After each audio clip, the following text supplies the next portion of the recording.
Aquest espectacle pot provocar riures i aplaudiments. Sisplau, no se n'aguantin les ganes.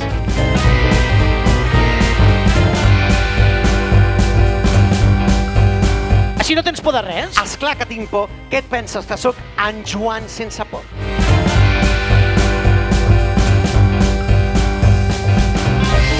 Aquí, en Joan sense por. En Joan sense por era un noi que... Vivia amb el seu pare, la seva mare i la seva germaneta en un poble que no era ni petit ni gran, un poble que es deia Tres Ponts. Tres Ponts era un lloc molt tranquil, treballava la terra, pescaven els ramats i de tant en tant... Espera. No hi pots posar una mica més de tomàquet a l'assumpte? Més tomàquet? Sí, una mica més de música. Una mica més de màgia. Una mica més de titelles.